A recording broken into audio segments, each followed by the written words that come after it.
Paaralan, ang bawat mag-aaral ay tumutulong sa paglilinis ng aming kapaligiran. May nagtatamo, may nagwawalis.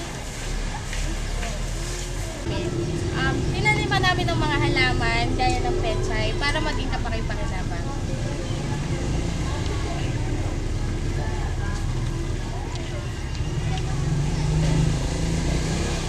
Sa iba't ibang bahagi ng aming paaralan, naglagay kami ng mga basurahan na kagaya nito para may paghiwa-hiwalay namin at matuto rin yung mga bata na ihiwalay yung nabubulok sa di nabubulok at nare-resiklo.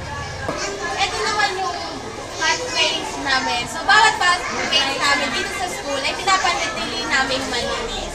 So, isa pa, lahat ng pathways namin, meron po kayong makikita mga decoration. So, ito yung mga Christmas decoration nila, ang ginamit pa rin namin, lahat ay puro recycled materials.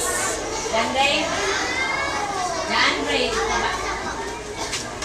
So, gumamit kami ng mga bote ng 1.5, saka mga plastic cups, saka straw. Para sa ganun, hindi na rin bibili ng mga parol yung mga bata sa labas.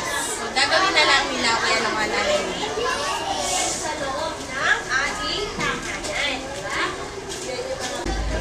Naglagay din kami ng mga gulay dito sa aming pathway. So, ginamit namin yung mga plastic bottles na nilagyan namin ng decoration para kapag nakikita ng mga bata, medyo na aaliw silang tingnan. Ang daliron doon. So, meron kami dito nakatarin na sili, saka kamatis.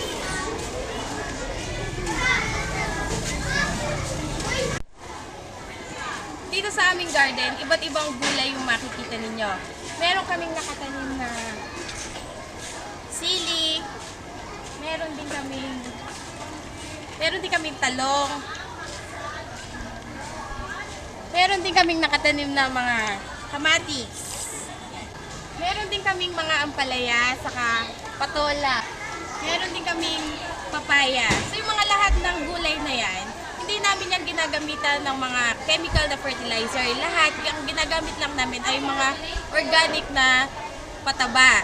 So yung lahat ng mapagbibilan namin sa inaani namin sa mga gulay na yan, ginagamit namin extra income para kung may papagawa man project sa school, meron kaming pagkukuhanan.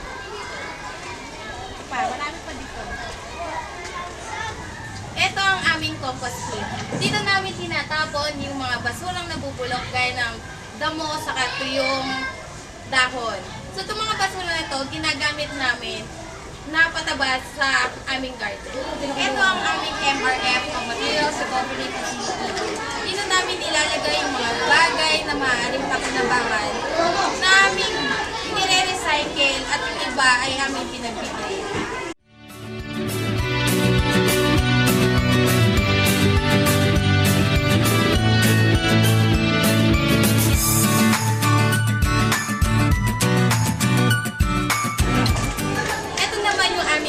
Area.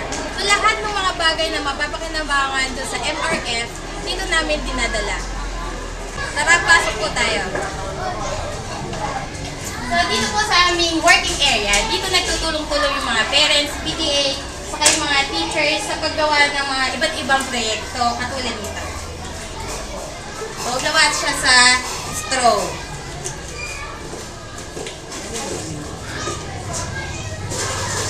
Nandito po tayo ngayon sa aming showroom. Dito po namin dinadala lahat ng mga malikhaing proyekto ng aming estudyante na maaaring gamitin sa loob ng silid-aralan. Yung mga proyekto ng mga bata tungkol sa hekati, katulad po nito, may mga scrapbook, meron ding tirahan ng mga sinaunang Pilipino na recycling. Ito po yung mga proyekto sa EPP. Meron kami mga gamit sa pagluluto, mga gamit sa paglilinis. Dito naman po yung mga proyekto sa Filipino. So,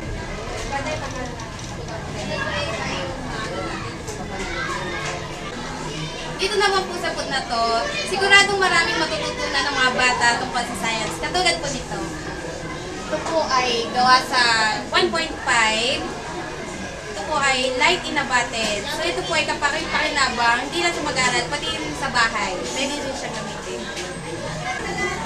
Dito naman po sa food na to, siguradong magiging matinig ang mga bata dahil sa kanilang mga creative na project, katulad ito. Magkakaroon ng interes sa mga bata na mag-aral ng English. Bakit? Dahil sa mga proyektong ito. Katulad ito.